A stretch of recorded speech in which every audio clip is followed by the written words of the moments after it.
नमस्कार किसान साथियों। मैं आपका चंबल की उत्तम कृषि पाठशाला में स्वागत करता हूँ, हार्दिक अभिनंदन करता हूँ और आशा करता हूँ कि आज का जो कार्यक्रम है, ये खेती की जो तकनीक है, उसमें आपकी सहायता करेगा और फसल उत्पादन में आपके लिए सहायक होगा।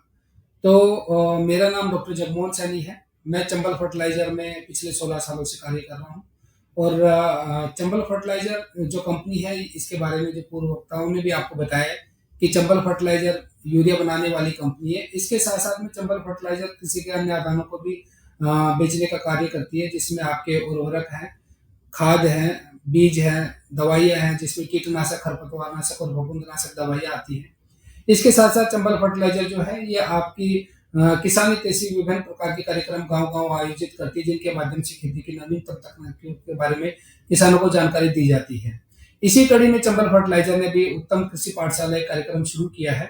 उसका आज ये तीसरा भाग है और इस तीसरे भाग में हम जो है आपको मक्का की फसल में संतुलित उर्वरक उपयोग और अंकुरण पूर्व खरपतवार नियंत्रण के बारे में जानकारी देंगे। तो आइए चलते हैं, जो आज का विषय है, उस पे चर्चा करते हैं।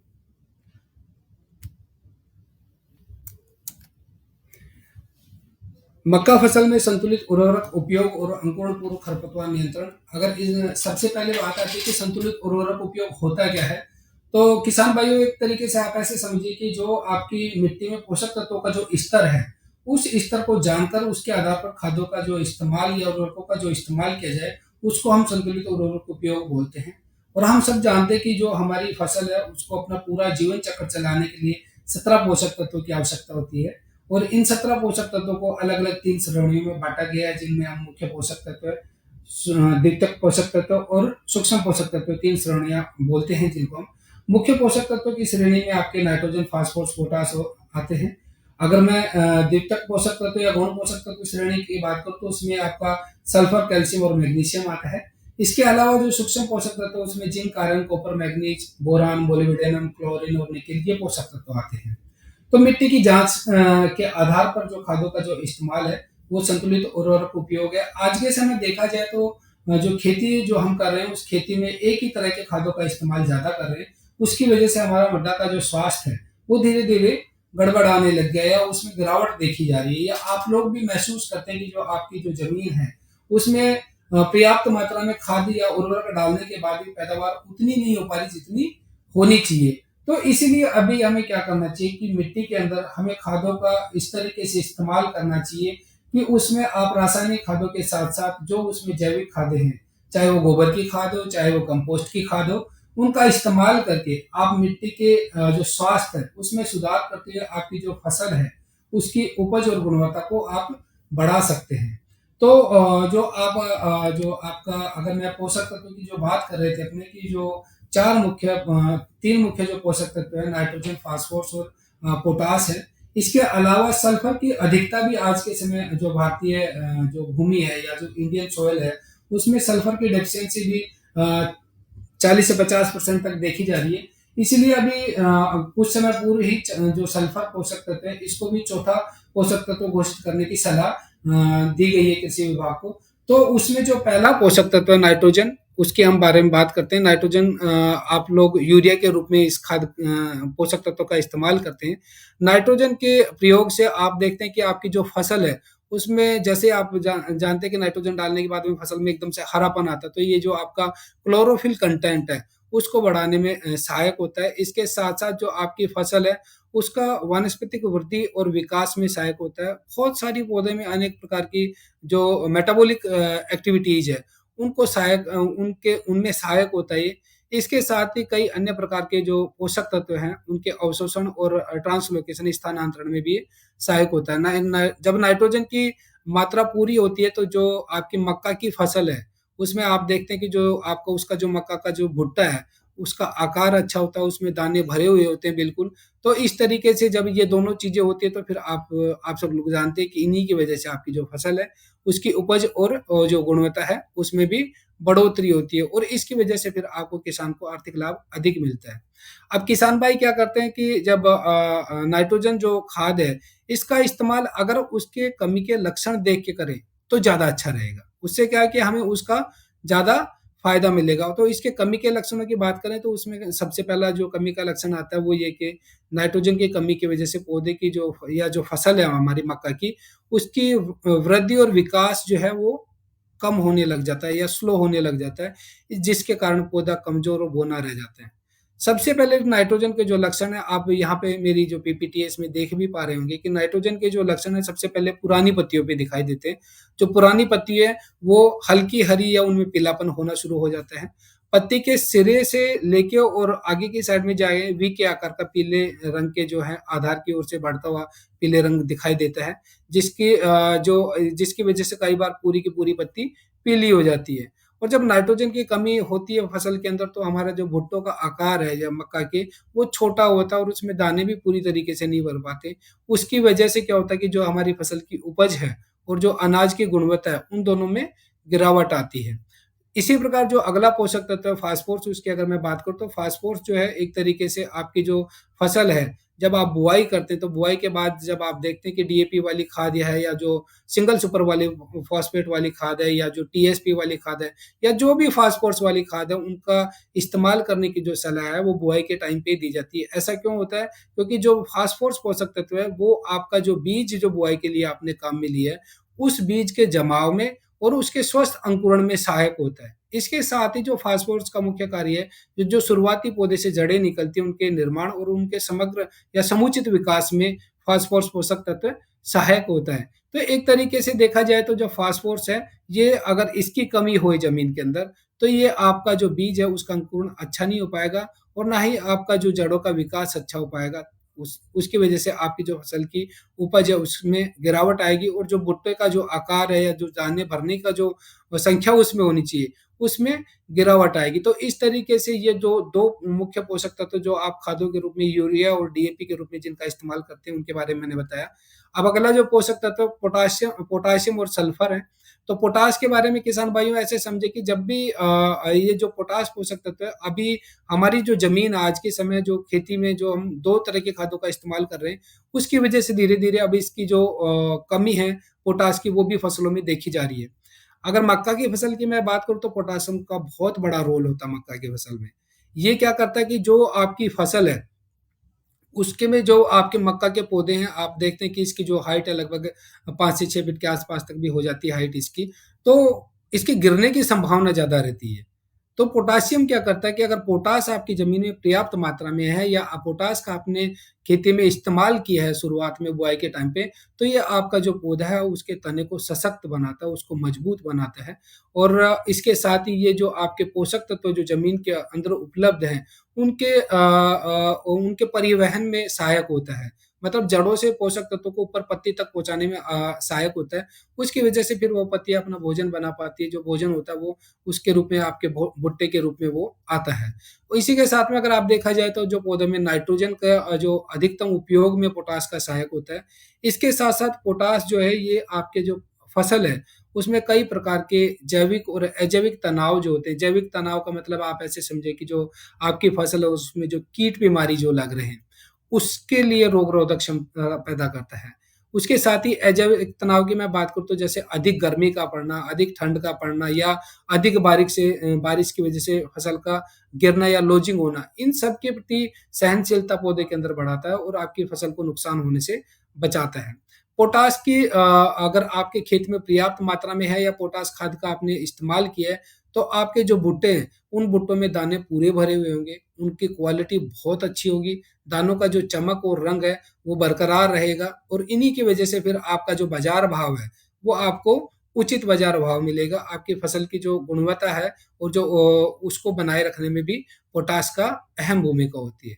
अगर पोटाश की अब आप कहेंगे कि पोटाश की कमी के लक्षण कैसे पता लगे हमें?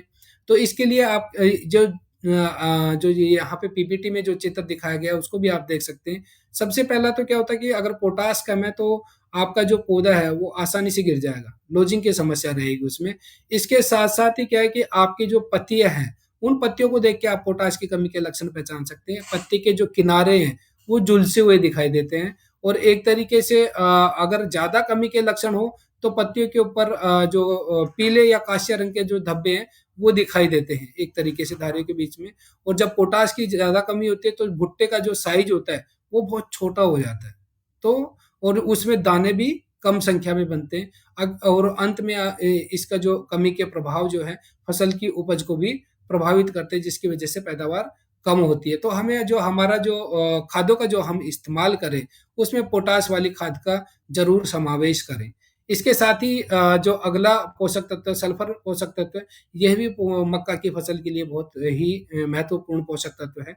और सल्फर जो होता है ये आपकी जो मक्का की जो दाने हैं उसमें स्टार्च, प्रोटीन और जो अमीनो अम्ल की मात्रा है, उनको बनाए रखने में सहायक होता है। इसके साथ-साथ जो आपने जो खेत में जो यूरिया खाद डाली है, उस यूरिया खाद की उपयोग दक्षता को बढ़ाता है। उससे क्या है कि आपका जो पौधा है, वो यूरिया की जो आपने खाद डाली है, उसका पूरी तरीके से इस्तेमाल कर पाता है। इसके साथ ही जो सल्फर है, ये आपकी जो फसल में जो भुट्टे के दाने हैं, उन दानों के निर्माण में और उन दानों की जो गुणवत्ता है, उसको बनाए रखने में सहायक होता है। गुणवत्ता की बात करें तो स्टार्च और जो प्रोटीन कंटेंट है दानों के अंदर, उसको बनाए रखने में सहायक होता है। इस प्रकार से ये जो आपकी फसल की उपज और गुणवत्ता दोनों को बढ़ाता है, सल्फर जो खाद होती है।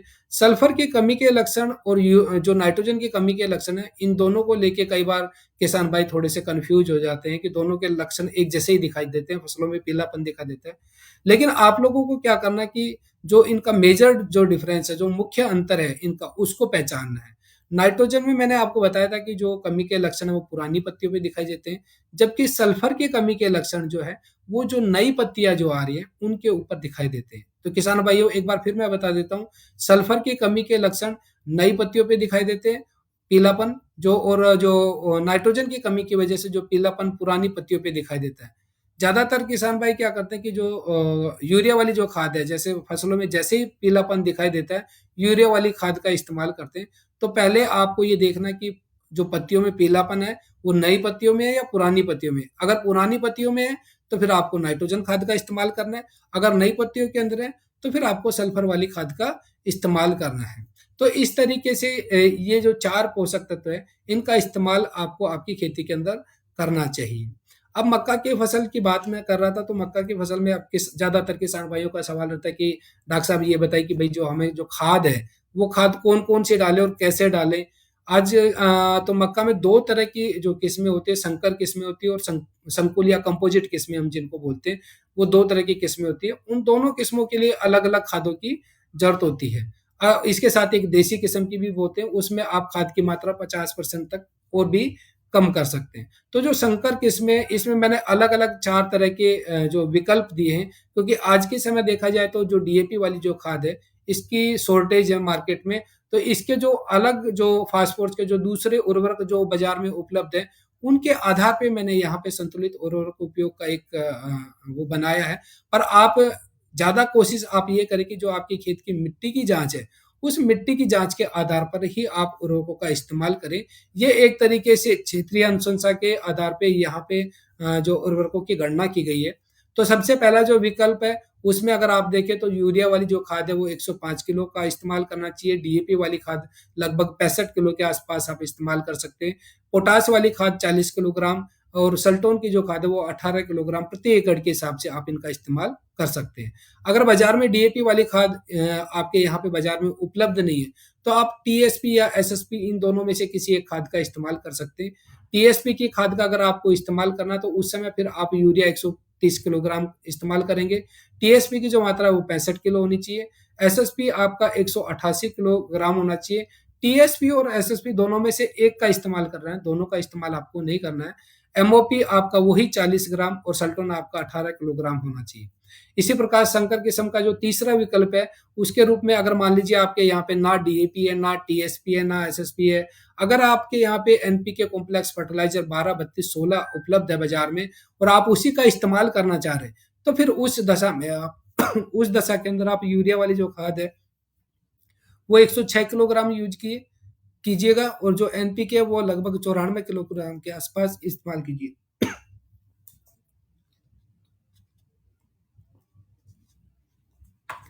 एमओपी है जो 12-32-16 में 16 ग्राम 16% एमओपी है, तो यहाँ पे एमओपी फिर आपको 15 किलोग्राम इस्तेमाल करना है।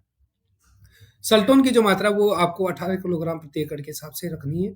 अगर आपका यहाँ पे एनपीके 12-32-16 की जगह बाजार में जैसे मैं बात करूँ महाराष्ट्र की साइड में, इधर अगर आप देखें तो 10, 26, 26 का इस्तेमाल ज़्यादा होता है। तो उन क्षेत्रों के लिए फिर आप यूरिया 105 किलोग्राम, एनपीके जो 10, 26, 26 है वो 116 ग्राम, एमओपी है वो आपको इस्तेमाल नहीं करना क्योंकि वहाँ पे ऑलरेडी 26% पोटाश आपका दिया हुआ है। सल्टोन की जो मात्रा है वो 18 किलोग्राम प्रति एकड़ के हिसाब से आपको इस्तेमाल करनी है। तो ये जो मैंने बताई ये आपको संकर किस्म के लिए था। अगर मैं कंपोजिट किस्मों की या संकुल किस्मों की अगर मैं बात करूँ, तो उसमें थोड़ा जो खाद है वो हम कम इस्तेमाल करते हैं बजाय संकर किस्मों के, क्योंकि संकर किस्मों की जो माँग होती है पोषक तत्वों की वो ज़्यादा होती है संकुल की बजाय। तो संकुल में सबसे पहले विकल्प के तौर पे अगर आपके यहाँ पे डीएपी उपलब्ध है, तो फिर आप यूरिया 84 किलो, डीएपी जो है वो 52 किलोग्राम और आपका एमओपी 27 किलोग्राम और सल्टोन 13 किलोग्राम का इस्तेमाल आप कर सकते हैं। अगर आपके यहाँ पे डीएपी उपलब्ध नहीं है, टीएसपी, एसएसपी उपलब्ध है, तो फिर आप urea 105 kilogram, TSP 52 kilogram, SSP 188 kilogram, MOP 27 kilogram और सल्टोन 13 किलोग्राम का आप इस्तेमाल कर सकते हैं। अगर आपके यहाँ पे टीएसपी और एसएसपी भी उपलब्ध नहीं है और एनपीके कॉम्प्लेक्स उपलब्ध है, तो उसमें अगर आपके यहाँ पे 12, 32, 16 है तो आपको यूरिया जो है वो 85 किलोग्राम, एनपीके आपको 75 किलोग्राम, एमओपी आपको 7 किलोग्राम और सल्टोन आपको 13 किलोग्राम प्रति एकड़ के हिसाब से इस्तेमाल करना है। लेकिन अगर आपके यहाँ पे एनपीके 12, 32, 16 भी नहीं है, तो फिर आप एनपीके अगर 10, 26, 26 उपलब्ध है आपके यहाँ पे, उस अवस्था में या उस स्थिति के अंदर फिर आपको यूरिया 84 किलोग्राम, एनपीके 92 किलोग्राम और आपका सल्टोन है वो 13 किलोग्राम का इस्तेमाल करना है। ये तो अब हमने बताई आपको मात्रा। अब इस मात्रा का इस्तेमाल कैसे करें खेती में, इसके बारे में भी आगे चर्चा करते हैं। तो सबसे पहली चीज़ मैंने आपको सबसे शुरुआत में ही बताया था कि जो हमारी जो ज़मीन है, उसका जो स्वास्थ्य बनाए रखने के लिए हमें रासायनिक खादों के साथ-साथ जैविक खादों का भी इस्तेमाल करना चाहिए। तो बुआई से पूर्व आप 2 से 3 टन सड़ी गली गोबर की खाद का इस्तेमाल कर सकते हैं। उससे आपकी जो मिट्टी की जो भौतिक और रासायनिक और जैविक जो दशा है, उसमें सुधार होएगा और उसमें जब सुधार होएगा तो फिर आपके फसल के स्वास्थ्य और उसके जो उपज है, उस पे भी वो कहीं न कहीं उसका सकारात्मक प्रभाव देखने को मिलेगा। अब बात आती है जो हमारे रासायनिक उर्वरक जो मैंने आपको बताए, उनका इस्तेमाल कैसे किया जाए? तो यूरिया वाली जो खाद है, इसको 3 से 4 डोज़ में 4 भागों में बाँट के और इसका इस्तेमाल किया जाना चाहिए। अधिकतर किसान भाई मैं देखता हूँ कि 3 बार में ही मक्का में यूरिया वाली खाद का इस्तेमाल करते हैं। अगर आपके यहाँ पे जो आपकी क्षेत्रीय अनुशंसा 3 बार के हिसाब से, तो फिर आप 1 तिहाई 3 भागों में बाँट लें और बराबर मात्रा में फिर आप उन खादों का इस्तेमाल कर सकते हैं। वरना सही तरीका तो ये है कि यूरिया की जो 20% मात्रा है, उसको बुआई के समय और 100% मात्रा आपकी जो अन्य उर्वरक है, चाहे वो डीएपी, टीएसपी, एसएसपी या एनपीके कॉम्प्लेक्स या एमओपी या सल्टोन, इनकी 100% मात्रा को बुआई के समय इस्तेमाल करना चाहिए। बाकी बची हुई जो यूरिया की जो मात्रा है, उसको जो V4 और V8 जो अवस्था V4 से मेरा कहने का मतलब जो 4 पत्ती की अवस्था है, वहाँ पे 30% यूरिया का इस्तेमाल करना चाहिए। अगर 8 पत्ती वाली अवस्था है, तो फिर वहाँ पे 30% यूरिया का इस्तेमाल करें और टेसलिंग अवस्था मतलब जब उसमें फूल बनने की अवस्था आ रही हो, तो उस टाइम पे फिर 20% यूरिया का इस्तेमाल करना चाहिए। तो इस तरीके से आप आपकी जो खेती है, उसमें इन उर्वरकों का इस्तेमाल जो आपको तरीके बताए गए हैं और जो मात्रा बताई गई है, उसके आधार पे आपको करना चाहिए। इन मुख्य पोषक तत्वों के साथ-साथ और जो सेकेंडरी पोषक तत्वों के साथ-साथ हमारी मक्का की फसल में ज़्यादातर मैंने देखा है कि जो हमारी मक्का की फसल है उसमें जिंक, लोहा और बोरान ये 3 मुख्य सूक्ष्म पोषक तत्व हैं जिनकी कमी देखी जाती है।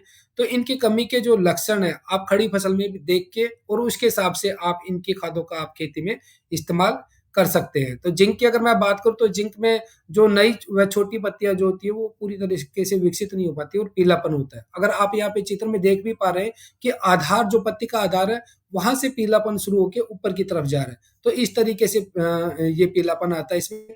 अधिक अगर जिंक की कमी है तो पत्तियों के किनारों और जो तने हैं, उन पर लाल भूरे रंग के धब्बे दिखाई देते हैं। और फिर अब बात आती है कि जिंक के अगर ये सब कमी के लक्षण अगर आपकी फसल में दिखाई दे रहे, तो फिर हम उसका निदान कैसे करें? उसके लिए आपको क्या करना है कि 3 ग्राम जो उत्तम जिंक जो 33% आता है, वो ले और 10 ग्राम जो आपका यूरिया ले, इसको 1 लीटर पानी के हिसाब से जितना भी अगर आप 200 लीटर पानी में घोल के उसका छिड़काव करना चाह रहे हैं या आपका जितना एरिया है, उस एरिया के हिसाब से आप प्रति लीटर के हिसाब से इस मात्रा का इस्तेमाल करके आप जिंक की कमी के लक्षण आप खेती में दूर कर सकते हैं, जिंक के पोषक तत्व की जो कमी है उसको दूर कर सकते हैं। लोहे की कमी की वजह से भी जो आपकी फसल है उसमें पीलापन आता है और ये जो है ये ना केवल मक्का बल्कि जो दूसरी हमारी जो अन्य अनाज की फसल है उसमें भी आज के समय लोहे की कमी देखी जा रही है। तो लोहे की कमी में होता क्या है? लोहे की कमी के समय जो आपके पौधे की जो पत्ती है वो हरी तीन हो जाती है। हरी तन मतलब उसमें हरा रंग जो है बिल्कुल खत्म हो जाता है। आप यहाँ चित्र में भी देख पा रहे होंगे कि जो फसल है उसकी जो पत्ती है पौधे की वो पूरी की पूरी पीली हो जाती है एक तरीके से। या जो पत्तियों की जो सिराओं के बीच में पीली धारियाँ पड़ने लग जाती है और उसकी वजह से आपकी जो फसल है, उसका वृद्धि और विकास रुक जाता है।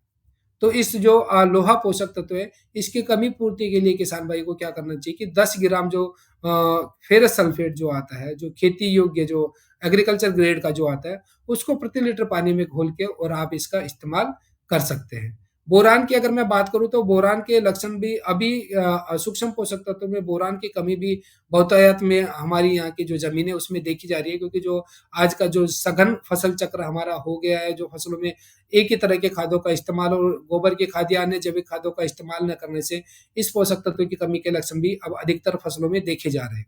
तो बोरान की वजह से क्या होता है कि बोरान की कमी के लक्षण आप पहचाने कैसे खेत में? इसके लिए आप देखें कि जो आपकी मक्का की जो पत्ती है, उस पत्ती पे मोम के जैसे एक धारी बनना शुरू हो जाती है और ये सतह से थोड़ी-सी उभरी हुई लगती है। तो इस तरीके की धारियाँ बनने लग जाती है और पत्ती जो है आपके उस पे पीले या सफ़ेद रंग के छोटे-छोटे से धब्बे बनने दिखाई देने लग जाते हैं।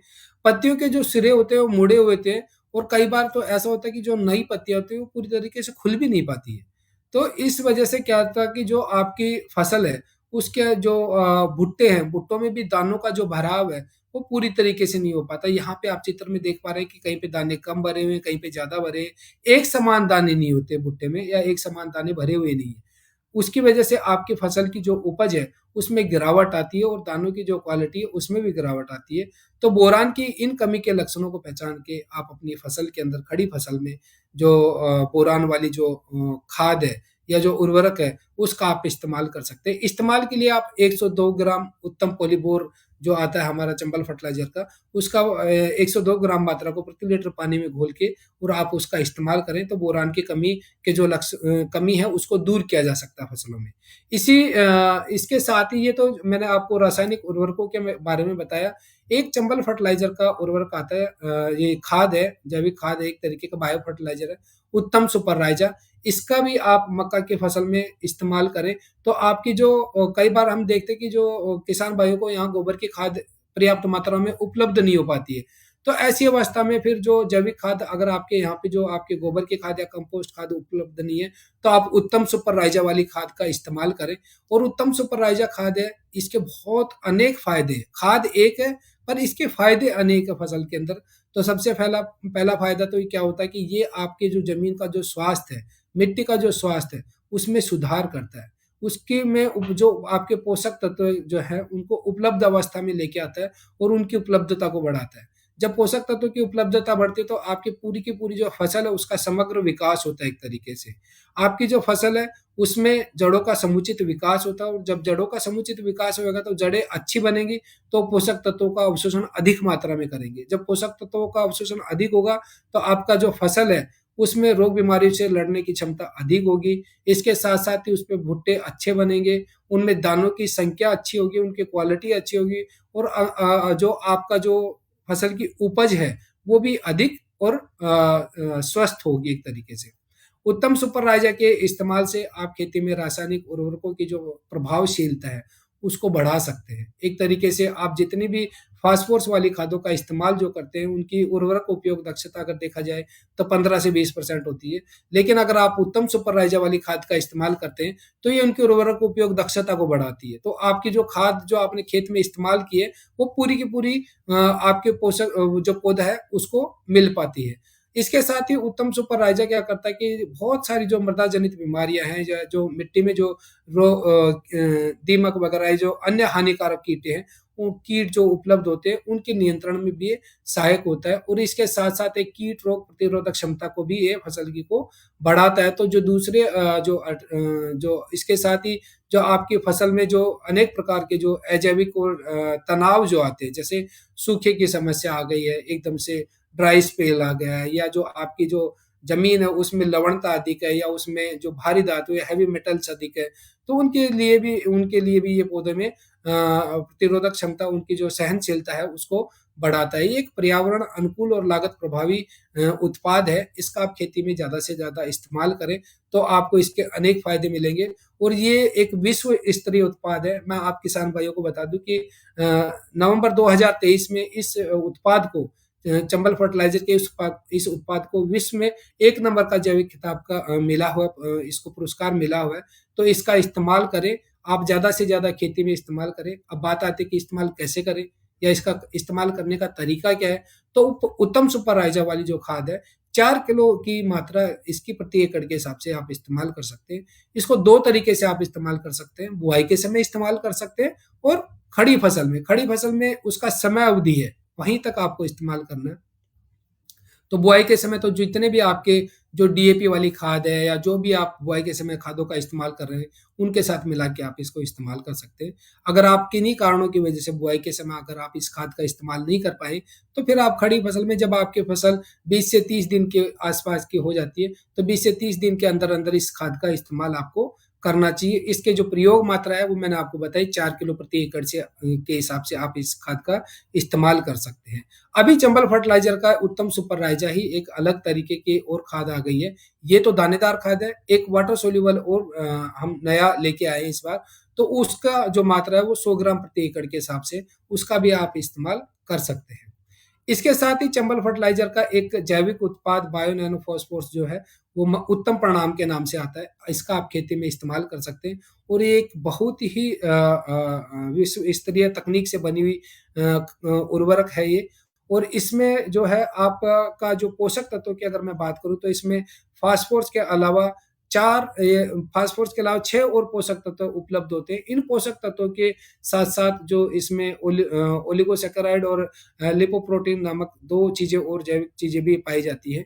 ये आपके पौधे को सुरक्षा प्रदान करती है। इस उत्तम परिणाम के बारे में अगले जो अंक है, अगला जो इसका उत्तम कृषि पाठशाला का जो एपिसोड आएगा, उसमें डिटेल से चर्चा की जाएगी। अगर उत्तम परिणाम की मक्का की फसल के ऊपर मैं बात करूँ, तो मक्का का जो फसल है उसमें ये जड़ों का समुचित विकास करता है। आपका जो तना है उसको मजबूत बनाता है। सबसे अच्छी बात है कि बीज अंकुरण दर जो है उसमें सुधार करता है। कई बार हम देखते हैं कि बीज हम डालते हैं, बीज का हमने 20 किलो बीज डाला और उसमें से 15 किलो का ही अंकुरण हो पाया, या 18 किलो का ही अंकुरण हो पाया, तो 2 किलो जो या 5 किलो जो था वो हमारा बेकार चला जाता है। उसकी अंकुरण क्षमता कम होती है। तो आप जब इस खाद उत्तम परिणाम वाली जो ये खाद है, इसका जब आप बीज उपचार के रूप में इस्तेमाल करते हैं, तो ये आपकी बीज की जो अंकुरण क्षमता है, उसको ये बढ़ाता है।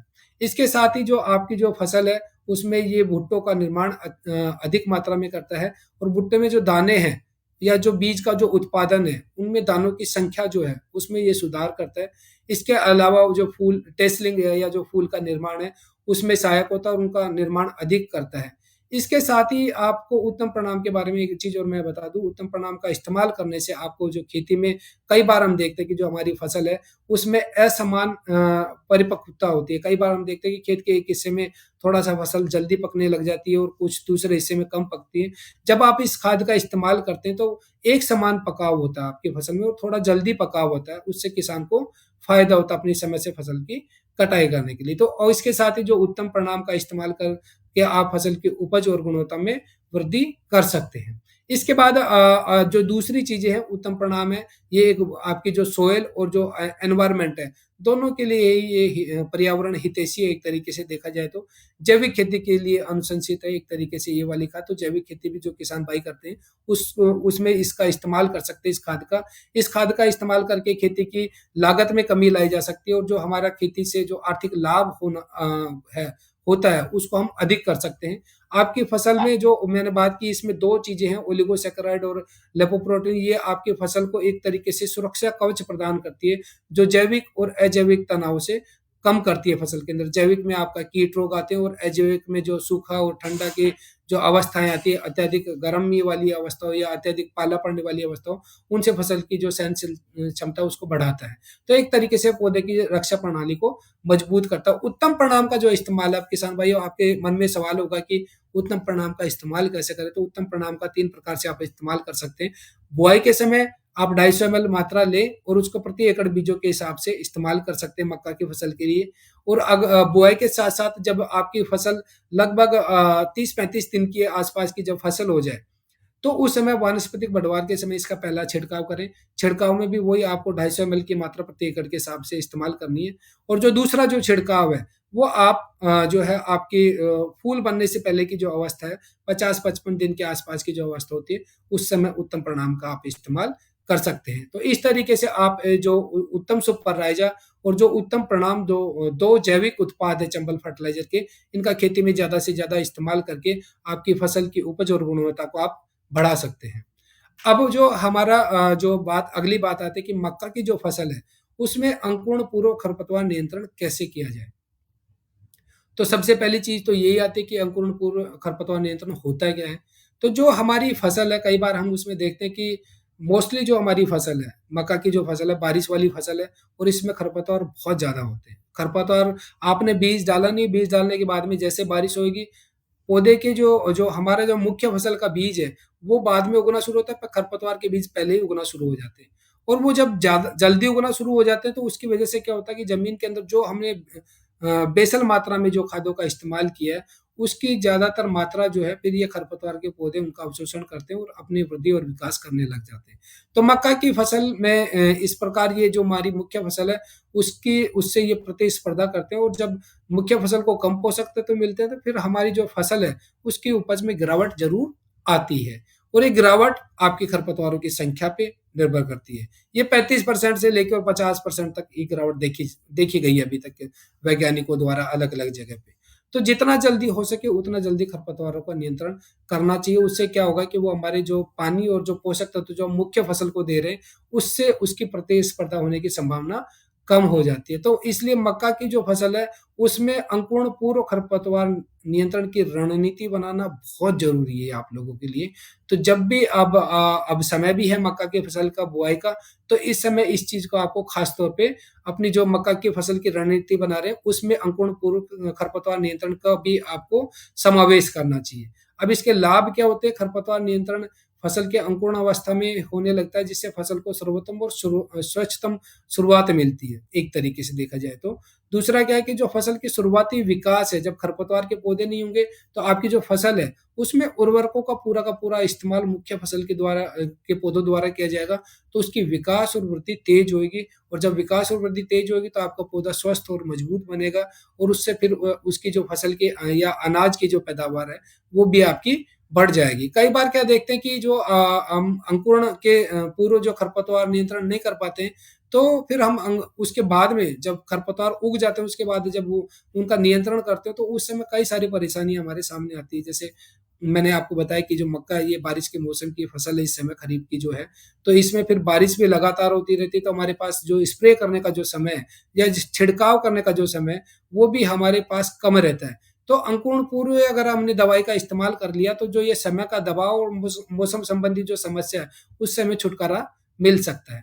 इसके साथ ही खरपतवार के बीजों को उगने से पूर्व ही नष्ट कर देने से क्या होता है कि जो अगर बीज को उगने से पहले ही खत्म हो गया, तो उसमें फूल नहीं बनेंगे, पौधा नहीं बनेगा और जब फूल और पौधा नहीं बनेगा, तो फिर उसमें खरपतवार के बीजों की संख्या का जो प्रसार होगा, आगे दीर्घकाल में, उसमें गिरावट आएगी और जब उसमें गिरावट आएगी, तो फिर हमारा क्या होगा कि अगले साल फिर हमें कम खरपतवार नाशकों का इस्तेमाल करना पड़ेगा। उससे हमारी जो बार-बार जो उसकी लागत पे जो खर्चा आ रहा है कि खरपतवार नाशक की या जो श्रम पे जो बार-बार खर्चा आ रहा है, उसमें भी हम बचत कर पाएँगे। एक चीज़ और यहाँ पे ध्यान दें किसान भाइयों कि अंकुरण पूर्व जो खरपतवार नियंत्रण से सबसे अच्छा लाभ कैसे लिया जा सकता है, ये सावधानी समझे इसको। तो सबसे पहली चीज़ तो आपको क्या ध्यान रखनी है कि अंकुरण पूर्व जो खरपतवार नाशियों का जो इस्तेमाल करें, उसके लिए सबसे पहली जो हमारी चीज़ है, उसके लिए हमें क्या करना चाहिए कि जो हम बीज की जो बुआई कर रहे हैं, वो 5 सेंटीमीटर गहरा, कम से कम 5 सेंटीमीटर गहरा बोएँ। उससे ज़्यादा गहरा भी नहीं बोना कि वो उग ही ना पाए, पर 5 सेंटीमीटर गहरा ज़रूर हम रखें। उससे क्या होगा कि जो आपकी जो दवाई है, उसका वो डायरेक्ट कॉन्टैक्ट में नहीं आ पाएगा।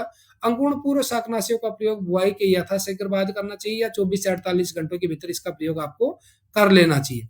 इसके साथ ही आप एक चीज़ और ध्यान रखें कि आपकी जो जब आप इन दवाइयों का जो इस्तेमाल कर रहे हो, तो खेत की नमी के ऊपर भी आपको ध्यान देना है। मतलब मिट्टी में नमी का होना ज़रूरी है, अगर नमी नहीं होगी, तो फिर ये जो खरपतवारनाशी या जो ये शाकनाशी ये उतना कार्य नहीं कर पाएँगे जितना इनको करना चाहिए।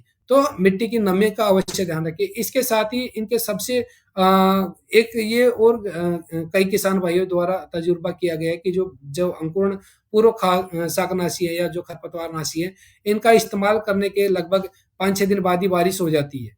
तो फिर इनके अच्छे रिजल्ट मिलते हैं, क्योंकि जैसे ही बारिश होएगी वो पौधा उगेगा और उसको वो तुरंत उसका जो बीज है उसको वो वहीं के वहीं खत्म हो जाता है। तो इसके जो मक्का की फसल में अंकुरण पूर्व खरपतवार नियंत्रण के लिए करना क्या चाहिए या हम किस तरह कौन से रसायनों का इस्तेमाल करें?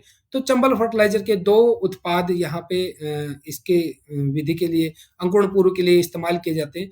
सबसे पहला जो उत्पाद है वो उत्तम मेराकी है। इसका बुआई के 0 से 3 दिन के अंदर आप इसका इस्तेमाल कर सकते हैं और जो मक्का के मुख्य जो घास है, सावा घास है, गाजर घास है, हजारदाना है और जो दूसरी अन्य घास है उनको नियंत्रित करता है एक तरीके से। उत्तम मेराकी की जो है वो 60 ग्राम मात्रा को 200 लीटर पानी में घोल के और कट नोजल या फ्लैट फैन नोजल की सहायता से आप प्रति एकड़ एक समान छिड़काव करके आप इसका इस्तेमाल कर सकते हैं। अगर उत्तम मेराकी बाजार में उपलब्ध ना हो तो फिर आप जो उत्तम अट्रैक्ट का आप इस्तेमाल सकते हैं कर सकते हैं। इसमें एट्राजिन 50% डब्ल्यूबी होता है। ये भी आपकी जो सकड़ी और चौड़ी पत्ती वाली जो खरपतवार है उनके नियंत्रण के काम का आता है। और उत्तम अट्रैक्ट जो है इसकी 400 से 800 ग्राम मात्रा का आप इस्तेमाल कर सकते हैं खेती में।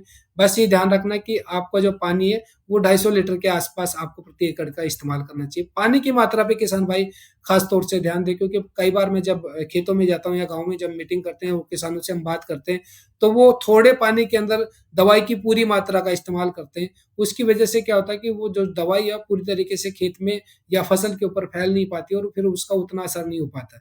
तो सबसे जब भी आप खरपतवारनाशी या कीटनाशी या कोई भी दवाई का आप इस्तेमाल करें तो पानी की मात्रा को आपको अवश्य ध्यान रखना चाहिए।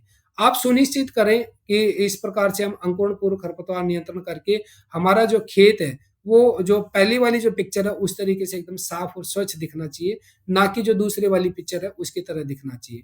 तो ये आप लोगों को सुनिश्चित करना है कि आपका जो खेत है वो खरपतवार रहित होना चाहिए। इस तरह के कार्यक्रमों के बारे में और अधिक आप जानना चाहें और उनको सुनना चाहें और देखना चाहें, तो हमारे जो चंबल फर्टिलाइज़र का जो फ़ेसबुक पेज है, इंस्टाग्राम पेज है और यूट्यूब पेज है, उसको लाइक और फ़ॉलो ज़रूर करें। एक क्यूआर कोड मैं आपको दिखा रहा हूँ यहाँ पे, आप इसको स्कैन करके हमारे इन पेज पे आप जा सकते हैं। इसके साथ ही खेती में कई प्रकार की समस्याएँ आती हैं, जैसे कि बीज के बारे में समस्या है या कीट रोग से संबंधित समस्या है या अन्य और समस्याएँ आती है, उनके समाधान के लिए भी चंबल फर्टिलाइज़र ने टोल फ्री एक सेवा किसानों के लिए उपलब्ध करवाई है। और ये जो खेती परामर्श टोल फ्री नंबर है, ये 1800 180 5550 है।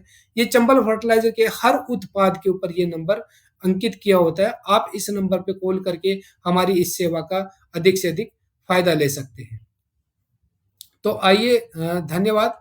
अब आपके जो भी इस मक्का की फसल में संतुलित उर्वरक उपयोग और अंकुरण पूर्व खरपतवार नियंत्रण से संबंधित कोई सवाल हो, तो आप कमेंट बॉक्स में मुझे कमेंट कीजिए और मैं बेसब्री से आपके सवालों का इंतज़ार कर रहा हूँ। हाँ, राजेश पुष्करना जी ने एक बड़ा अच्छा सवाल किया है कि मक्का की फसल में बुआई के 20 से 25 दिन बाद ही लटों का प्रकोप शुरू हो जाता है, तो इसका समाधान बताएँ। राजेश जी बिल्कुल, सबसे पहले तो मैं आपका धन्यवाद करना चाहूँगा कि आपने जो लाइव मैंने देखा कि आपके बहुत सारे जो लगभग चंबल फर्टिलाइज़र के जितने भी कार्यक्रम होते हैं, उसमें हर किसी में आपका बहुत ही अच्छी सहभागिता है। तो राजेश जी आपका धन्यवाद। और अगर आपको 20 से 25 दिन पे लटों का प्रकोप शुरू हो रहा है, तो चंबल फर्टिलाइज़र की एक इमा के नाम से एक दवाई आती है, इमामेक्टिन बेंजोएट होता है, आप उसका इस्तेमाल कर सकते हैं। और आने वाले समय में जो मक्का की फसल में जो अंकुरण के बाद खरपतवारों का नियंत्रण और कीट रोगों के नियंत्रण के ऊपर एक हम स्पेशल इसी तरीके का एपिसोड लेके आएँगे, जिसमें आपको इसके बारे में विस्तृत रूप से जानकारी दी जाएगी कि कौन से कीट आते हैं और उसके नियंत्रण के लिए चंबल फर्टिलाइज़र के क्या-क्या उत्पाद है जिनका इस्तेमाल करके और खेती को सफल बनाया जा सकता है। धन्यवाद राजेश जी। किसी और किसान भाइयों को कोई सवाल हो तो आप हमसे पूछ सकते हैं और बात कर सकते हैं। तो चंबल फर्टिलाइज़र का जो ये उत्तम कृषि पाठशाला प्रोग्राम जो है, ये आपको खेती के अंदर जो आपकी उन्नत तकनीकें हैं, उनके समावेश में आपको सहायता करेगा ये। आने वाले समय आप देख रहे हैं कि डिजिटल युग है और इस तरह के कार्यक्रम चंबल फर्टिलाइज़र की जो ये पहल है किसानों के बीच में बड़ी प्रसिद्ध हो रही है और मेरी आशा है कि इस तरह के कार्यक्रमों से आप अधिक से अधिक लाभ लेंगे। इनमें अपनी सहभागिता ज़रूर दिखाएँ आप इन कार्यक्रमों के अंदर, ताकि आप इनसे अधिक से अधिक जानकारी प्राप्त कर सकें और उनका खेती में अधिक से अधिक लाभ ले सकें। सौरभ पटौदी जी का मैसेज है, उत्तम का टिमोन भी यूज़ कर सकते हैं। बिल्कुल, उत्तम का जो टिमोन है, वो उत्तम पहले उत्तम टिमोन आता था। अब चंबल फर्टिलाइज़र टिमोन प्लस करके भी एक उत्पाद लेके आ रही है। उसका आप खेती में इस्तेमाल कर सकते हैं, लेकिन उसका इस्तेमाल करने का जो समय है, वो आप 3 से 4 पत्ती की अवस्था पे उसका इस्तेमाल करें। बुआई के समय आप उसका इस्तेमाल अंकुरण पूर्व खरपतवारनाशी के रूप में आप सौरभ जी उसका इस्तेमाल ना करें। और जो टिमोन प्लस है वो 600 ग्राम प्रति लीटर 200 लीटर पानी के हिसाब से प्रति एकड़ के हिसाब से आप उसका जो 3 से 4 पत्ती की अवस्था या 15 से 20 दिन की जब आपकी फसल हो जाती है उस टाइम आप उसका इस्तेमाल करें तो ज़्यादा अच्छा रहेगा।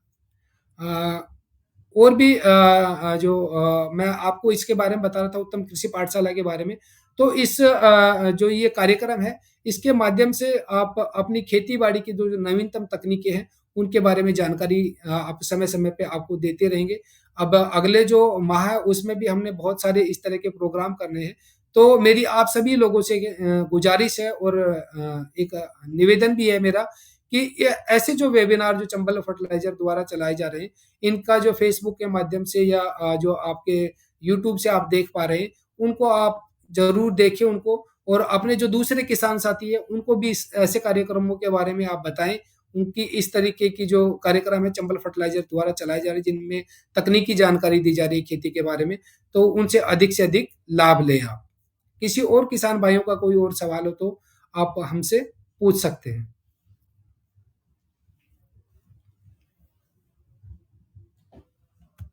धन्यवाद साहब।